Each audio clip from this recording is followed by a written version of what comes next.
The Giver, Chapter 13, page 97. Days went by and weeks. Jonas learned through the memories the names of colors, and now he began to see them all in his ordinary life, though he knew it would not be ordinary. It was ordinary no longer and would never be again. But they didn't last. There would be a glimpse of green, the landscaped lawn around the central plaza, a bush on the riverbank, the bright orange of pumpkins being trucked in front of agricultural fields beyond the community boundary. Seen in an instant, the flash of brilliant color, but gone again, returning to their flat and hueless shade. The giver told him that it would be a very long time before he had the colors to keep. But I want them, Jonas said angrily. It isn't fair that nothing has color. Not fair? The giver looked at Jonas curiously. Explain what you mean. Well, Jonas had to stop and think it through. If everything is the same, then there aren't any choices. And I want to wake up in the morning and decide things, a blue tunic or a red one. He looked down at himself, at the colorless fabric of his clothing. But it's all the same, always. Then he laughed a little. I know it's not important what you wear. It doesn't matter, but it's the choosing that's important, isn't it? The giver asked him. Jonas nodded. My little brother, he began, and then corrected himself. No, that's inaccurate. He's not my brother, not really. But this new child that my family takes care of, his name's Gabriel? Yes, I know about Gabriel. Well, he's right at the age where he's learning so much. He grabs toys when we hold them in front of him. My father says he's learning small muscle control, and he's really cute. The giver nodded. But now that I can see colors, at least sometimes, I was just thinking, what if we could hold up things that were bright yet red or bright yellow, and he could choose instead of the sameness? He might make wrong choices. Oh, Jonas was silent for a moment. Oh, I see what you mean. It wouldn't matter for a new child's toy, but later it does matter, doesn't it? We don't dare to let people make choices of their own. Not safe, the giver suggested. Definitely not safe, Jonas said with certainty.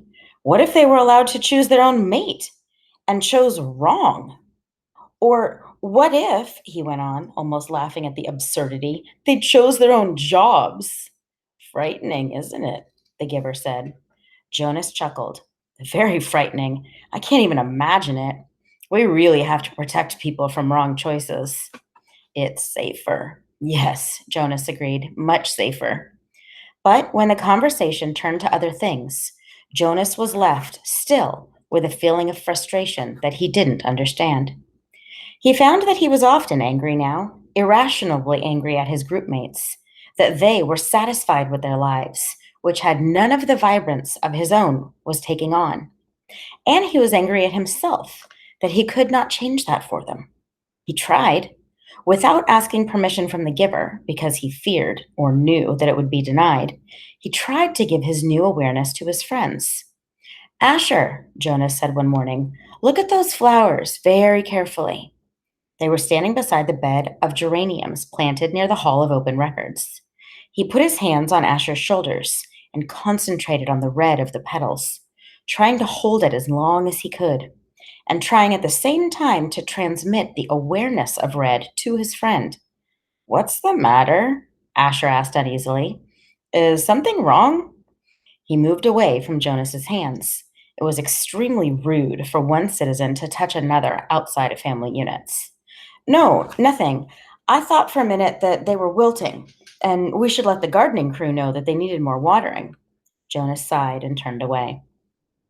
One evening, he came home from his training, weighted with new knowledge. The giver had chosen a startling and disturbing memory that day. Under the touch of his hands, Jonas found himself suddenly in a place that was completely alien, hot and windswept under a vast blue sky. There were tufts of sparse grass, a few bushes and rocks, and nearby he could see an area of thicker vegetation, broad, low trees outlined against the sky. He could hear noises, the sharp crack of weapons. He perceived the word, guns, and then shouts and an immense crashing thud, and someone fell, tearing branches from the trees. He heard voices call to one another. Peering from the place where he stood hidden behind some shrubbery, he was reminded of what the giver had told him, that there had been a time when flesh had different colors. Two of these men had dark brown skin. The others were light.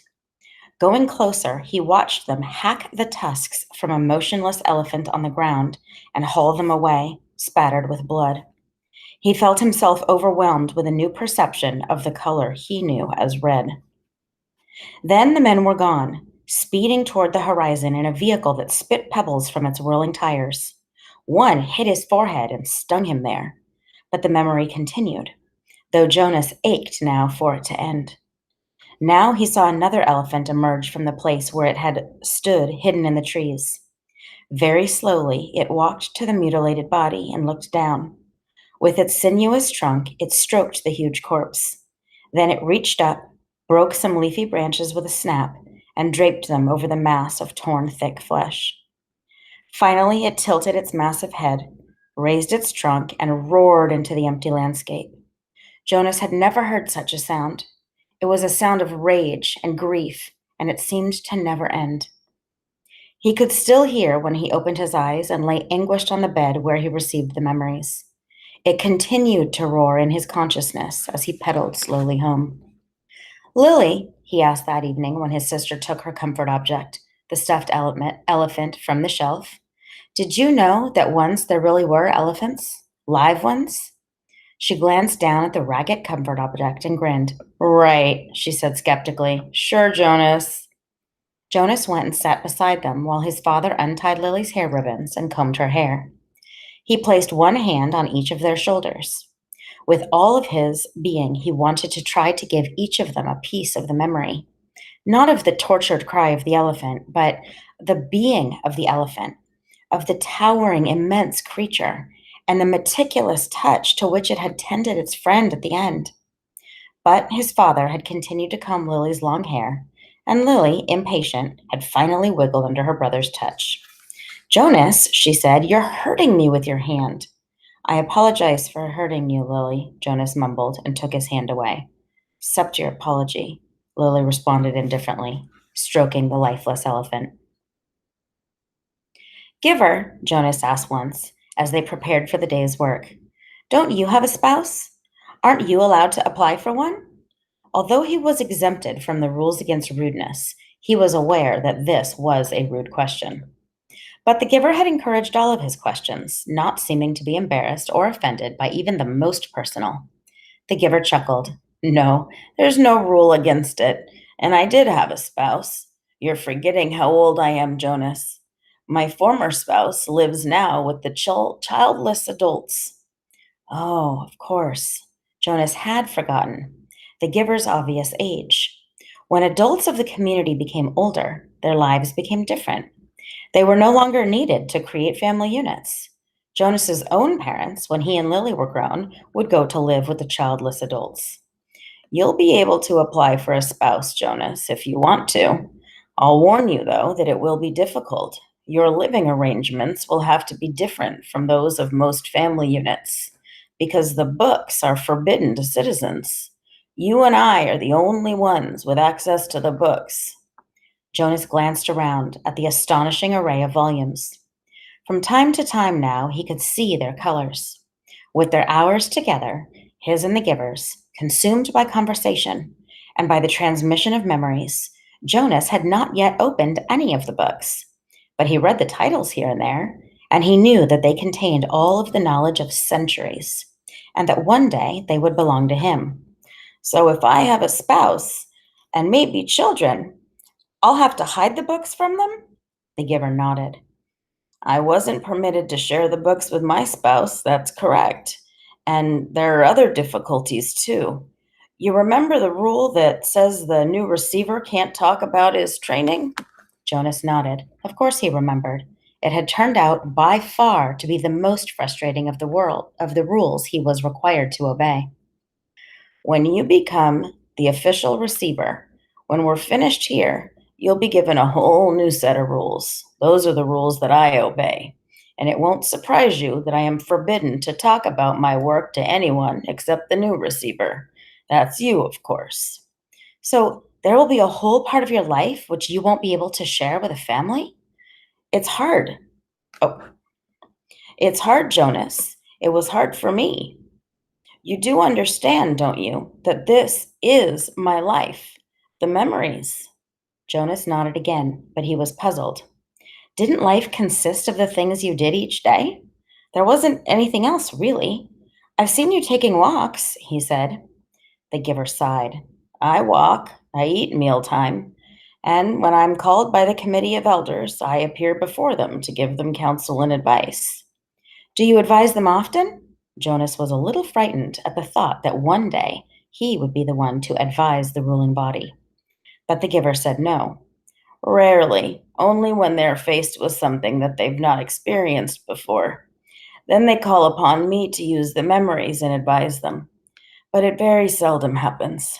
Sometimes I wish they'd ask for my wisdom more often. There are so many things I could tell them, things I wish they would change, but they don't want change. Life here is so orderly, so predictable, so painless. It's what they've chosen. I don't even know why they even need a receiver then, if they never call upon him, Jonas commented. They need me and you, the giver said, but didn't explain. They were reminded of that 10 years ago. What happened 10 years ago? Jonas asked. Oh, I know. You tried to train a successor and it failed. Why? Why did that remind them? The giver smiled grimly. When the new receiver failed, the memories that she had received were released. They didn't come back to me. They went. He paused and seemed to be struggling with the concept. I don't know exactly. They went to the place where memories once existed before receivers were created. Someplace out there. He gestured vaguely with his arm, and then the people had access to them. Apparently, that's the way it was once. Everyone had access to memories. It was chaos, he said. They really suffered for a while. Finally, it subsided as the memories were assimilated, but it certainly made them aware of how they need a receiver to contain all that pain and knowledge. But you have to suffer like that all the time, Jonas pointed out. The giver nodded. And you will. It's my life. It will be yours. Jonas thought about it, about what it would be like for him. Along with walking and eating, and he looked around the walls of books. Reading? That's it? The giver shook his head. Those are simply the things I do. My life is here. In this room? The giver shook his head. He put his hands to his own face, to his chest. No, here, in my being, where the memories are. My instructors in science and technology have taught us about how the brain works, Jonas told him eagerly. It's full of electrical impulses. It's like a computer. If you stimulate one part of the brain with an electrode, it. He stopped talking. He could see an odd look on the giver's face. They know nothing, the giver said bitterly. Jonas was shocked. Since the first day in the annex room, they had together disregarded the rules about rudeness. And Jonas felt comfortable with that now. But this was different and far beyond rude. This was a terrible accusation. What if someone had heard? He glanced quickly at the wall speaker, terrified that the committee might be listening, as they could at any time. But, as always, during their sessions together, the switch had been turned to off. Nothing? Jonas whispered nervously. But my instructors. The giver flicked his hand as if brushing something aside. Oh, your instructors are well trained. They know their scientific facts. Everyone is well trained for his job. It's just that without the memories, it's all meaningless. They gave that burden to me and to the previous receiver and the one before him. And back and back and back, Jonas said, knowing the phrase that always came. The giver smiled, though his smile was oddly harsh. That's right, and next it will be you. A great honor. Yes, sir. They told me that at the ceremony. The very highest honor. Some afternoons, the giver sent him away without training. Jonas knew on days when he arrived to find the giver hunched over, rocking his body slightly back and forth, his face pale, that he would be sent away. Go, the giver would tell him tensely. I'm in pain today. Come back tomorrow. On those days, worried and disappointed, Jonas would walk alone beside the river. The paths were empty of people, except for the few delivery crews and landscape workers here and there. Small children were all at the child care center after school, and the older ones busy with their volunteer hours or training. By himself, he tested his own developing memory.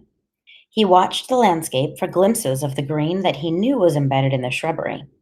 When it came flickering into his consciousness, he focused upon it, keeping it there, darkening it, holding it in his vision as long as possible till his head hurt and he let it fade away. He stared at the flat, colorless sky, bringing blue from it, and remembered sunshine until finally, for an instant, he could feel warmth. He stood at the foot of the bridge that spanned the river, the bridge that citizens were allowed to cross only on official business. Jonas had crossed it on school trips, visiting the outlying communities, and he knew that the land beyond the bridge was much the same, flat and well ordered with fields for agriculture. The other communities he had seen on visits were essentially the same as his own. The only differences were slightly altered styles of dwellings, slightly different schedules in the schools. He wondered what lay in the far distance, where he had never gone. The land didn't end beyond those nearby communities. Where were the hills elsewhere? Where was the vast wind-torn areas, like the place he had seen in the memory, the place where the elephant died? Giver, he asked one afternoon, following a day when he had been sent away, what causes you pain? When the giver was silent, Jonas continued. The chief elder told me at the beginning that the receiving of memory causes terrible pain, and you described for me that the failure of the last new receiver released painful memories to the community. But I haven't suffered, Giver, not really. Jonas smiled. Oh, I remember the sunburn you gave me on the very first day, but that wasn't so terrible. What is it that makes you suffer so much? If you gave some of it to me, maybe your pain would be less. The giver nodded. Lie down, he said. It's time, I suppose. I can't shield you forever. You'll have to take it all on eventually. Let me think, he went on, when Jonas was on the bed, waiting, a little fearful. All right, the giver said after a moment. I've decided. We'll start with something familiar. Let's go once again to a hill and a sled. He placed his hands on Jonas' back.